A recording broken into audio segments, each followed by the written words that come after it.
He's been a former chief minister. He served as governor, and he met with Prime Minister Narendra Modi as part of the Tamil community, the Tamils of Sri Lanka.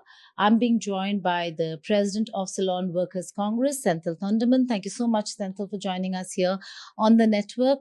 You met with Prime Minister Modi. What are the expectations, one, of the Tamil community here? And secondly, what did you make of the visit? What are the big takeaways for the Tamils here? So, Geeta, it was really nice to have you with us today here. And Prime Minister Modi's visit to Sri Lanka, this is the fourth visit. And all his visits have been very significant. And the bilateral relationship has been more stronger on every visit. So, this time during his visit, he had a lot of agreements signed with the Sri Lankan government. But we have a more advantage with India as a brotherlyhood because we see that India is our elder brother. So we had more, as a family, you can ask anything to your brother.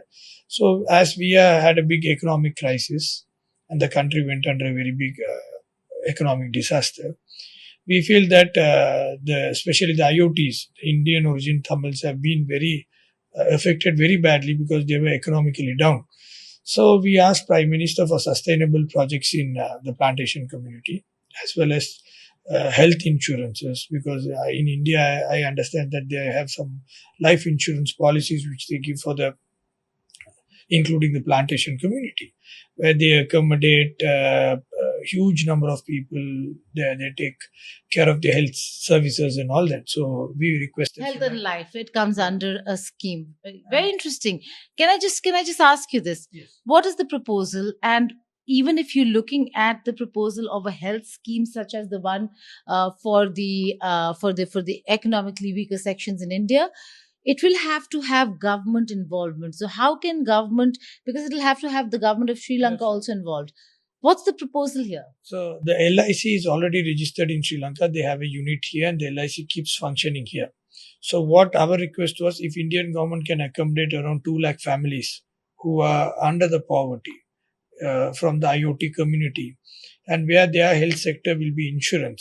So then what happens is they will have a revolving fund insuring the health on the health sector. So through that, we have government hospitals in Sri Lanka, but not all hospitals in the rural areas, especially the plantation sectors, are much developed. So we'll have to look for the private assistance also to support. In that cases, if we have an health insurance, so it will be easy for them to take the service of the private sector or even travel to Colombo and other parts of the country and take the services better services. Very, very interesting. What was the Prime Minister's response? Will Government of India look at it and consider this proposal? Yes, he assured that his team will look into that and look positively on the way forward to help us. And also there was another thing which we asked because our people, most of them still live on the stables which was built by the British for the horses. That's how we were brought to Sri Lanka and put on stables. And still, as of now, we have completed almost nearing to 50,000 houses. But still, we need another 2 lakh houses to at least eradicate the stable housings. Yeah. So I would tell that, when they brought us to Sri Lanka, the British normally talks about human rights and all that. But when they brought down to Sri Lanka, they put the horses out and we were put in. So that's how that concept came. And even in several parts of India, if you can see in Kunnur, Valpare and Kudalur, those sides also, they have the same kind of rooms which are being built. So now we wanted those to be insured also because already Indian Prime Minister Sri Narendra Modi has agreed to give 10,000 houses, which is on the process. So till that, even if those houses come, there's a 1,90,000 houses. So these houses gets affected by disasters as well as fire, accidents and things like that. So we thought if we can have that also insured, we don't need the support of the government where, the insurance looks after any disasters happening on those houses. So I think it's a vast coverage where health and house is covered. And rest of the thing, my colleagues also spoke about it regarding education and other programs of the IOT recognition of the, like how Prime Minister had a new scheme in Mauritius recognizing the IOT. So they gave multiple requests, and Prime Minister was very positive on all the requests. And he said, in fact, he was looking to support. Now there was a discussion about the nursing college to be to put up in Sri Lanka, in the plantation area. So Prime Minister said that till that process starts and it keeps going, he looks forward to support the Sri Lankan children to come there and study in India on the nursing training on the scholarship programs, which he said he will be happy to take them, and the Indian government will support them on their training on these courses. Interesting. Also, in terms of assurances, fishermen, Tamils, these are always very close to any Indian administration's heart. Prime Minister Narendra Modi, do you think, raised the issue of Tamils, devolution of power, Tamil rights enough? And is the Sri Lankan government really going to pay heed to India's calls? No, I read on papers that the Prime Minister had, especially on the media channels, I came to understand that the Honorable Prime Minister has had a chat with our Sri Lankan President, and he has said that this fisherman issue should always be looked on a humanitarian grounds, not as something which is happening on a purpose or something like that. It should be looked on humanitarian grounds. That's correct what the Indian Prime Minister says, because when you take borders like Pakistan and China, they all, with proper fencing and demarked and all that, so that when somebody comes, it's not an accident. It's done on purpose when they cross borders. But you take the Sri Lankan water, the 30 miles water, the ocean, you don't have any demarcation. So the fishermen, when they go on fishing, the fishers has no boundaries. So they just get into Sri Lankan water, they go into Indian water. So the Prime Minister has had a chat with our Sri Lankan President, and he has said that this fisherman issue should always be looked on a humanitarian grounds, not as something which is happening on a purpose or something like that. It should be looked on humanitarian grounds. That's correct what the Indian Prime Minister says, because when you take borders like Pakistan and China, they all, with proper fencing and demarked and all that, so that when somebody comes, it's not an accident. It's done on purpose when they cross borders. But you take the Sri Lankan water, the 30 miles water, the ocean, you don't have any demarcation. So the fishermen, when they go on fishing, the fishers has no boundaries. So they just get into Sri Lankan water, they go into Indian water. So, in the boat they start chasing. And, when they cross over the water, sometimes they are not aware even that they have crossed over. But the Sri Lankan government has always spoken about bottom trawling, which is what the president spoke about this time around as well. Is that a concern that Tamil Sri Lankans also have? Because for them also this is a lifeline. Their practices are way more better than the Indian Tamils. So do the Sri Lankan Tamils also question the kind of fishing practices that are followed by Indian Tamils? The bottom trawling is banned in Sri Lanka because of the environmental issues.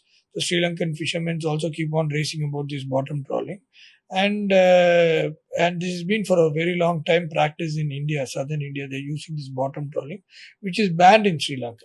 So that is also one of the key areas where the Indian government was being informed by the Sri Lankan authorities that this bottom trawling is a banned one in practice in Sri Lanka waters.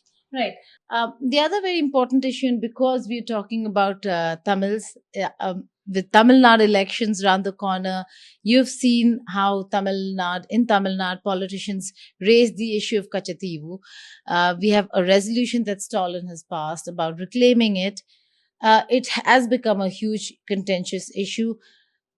The matter does come up every time the two sides talk, but as a Sri Lankan Tamil, what do you have to say about the issue, and how should the two sides handle it? Somebody who's been in power, in government, and has worked as a part of the administration.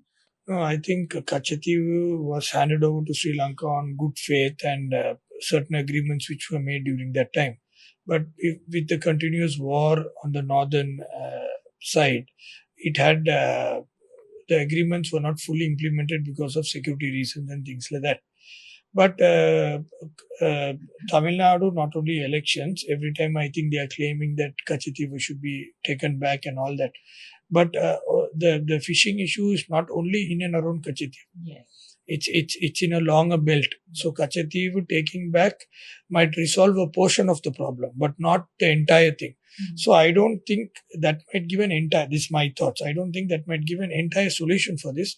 But what my previous president, and in fact when we had discussion, we came to an understanding that we even tried to propose that to the Indian government, but that government didn't last a longer time. That because fishing is the issue. So if we can have some license or permit given to certain fishing vessels with the criteria of Sri Lankan government, like no bottom trawling, and with our conditions, then what happens is, for example, when few fishermen from India are given those licenses to come and fish, they will make sure the other fishermen don't come because they have the permit. So they will make sure the other fishermen don't come, and whatever the license permit charges can be used for the welfare of the northern fishermen of Sri Lanka. This was the proposal given by a former president, Ranil Wickremesinghe, and I think that would be the best solution where it ends over a day. I don't think you need months to end this problem.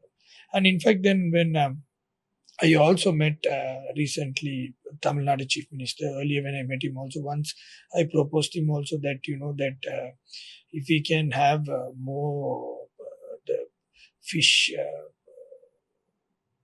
I have to take a break. Fisheries Association. The association. No. Apart from the mutual understanding, because I understand that the Tamil Nadu waters have less fishes, which because of the deep sea trawling. We can create this cage fishing, and also that fisheries are artificial fisheries. Artificial fisheries, or even if we can start. I think we tried. I think there were a few programs done by the fisheries ministries by going and doing up programs inside the oceans by making more production of more fisheries to grow. So if they can try to increase the growth of the fisheries on the other side, fisheries sector on the other side, like increase on the fishes, productions of fishes, and I think then most of the fishermen will not cross because their nets will get filled. There will be enough. So because I feel that there's a shortage, so then they go for chasing the fishes, so they get into these waters. Okay. What about the other aspect? There has been an MOU that has been signed since IPKF for the first time, that a defense framework between India and Sri Lanka is being looked at. Would you consider or think that will help secure the Indian Ocean waters? Every time a government comes and the government gets closer to China, it becomes a concern for India. Will this MOU help at least keep the Chinese at bay? Actually, with these MOUs which are being signed, it's a memorandum of understanding between two parties. And as Sri Lanka plays a major role in the geopolitical, it's located. We'll have to make sure that India's threat to India does not happen on Sri Lankan soil any day, and as well as the Sri Lankan waters. So India, to make sure that to have a confidence on Sri Lanka, because policies, governments keep changing, but MOUs, once you sign with a government, stays how much our governments keep on changing. So I think Prime Minister Modi's initiative in signing this defense is not only going to be a understanding between Prime Minister Modi's government and President Sri Lanka Anura Kumara Dissanayaka's government, but it's going to be forever. Okay. So I hope that the misunderstanding by making more production of more fisheries to grow. So if they can try to increase the growth of the fisheries on the other side, fisheries sector on the other side, like increase on the fishes, productions of fishes, and I think then most of the fishermen will not cross because their nets will get filled. There will be enough. So because I feel that there's a shortage, so then they go for chasing the fishes, so they get into these waters. Okay. What about the other aspect? There has been an MOU that has been signed since IPKF for the first time, that a defense framework between India and Sri Lanka is being looked at. Would you consider or think that will help secure the Indian Ocean waters? Every time a government comes and the government gets closer to China, it becomes a concern for India. Will this MOU help at least keep the Chinese at bay? Actually, with these MOUs which are being signed. It's a memorandum of understanding between two parties. And as Sri Lanka plays a major role in the geopolitical, it's located. We'll have to make sure that India's threat to India does not happen on Sri Lankan soil any day, and as well as the Sri Lankan waters. So India, to make sure that, to have a confidence on Sri Lanka, because policies, governments keep changing, but MOUs, once you sign with a government, stays how much our governments keep on changing.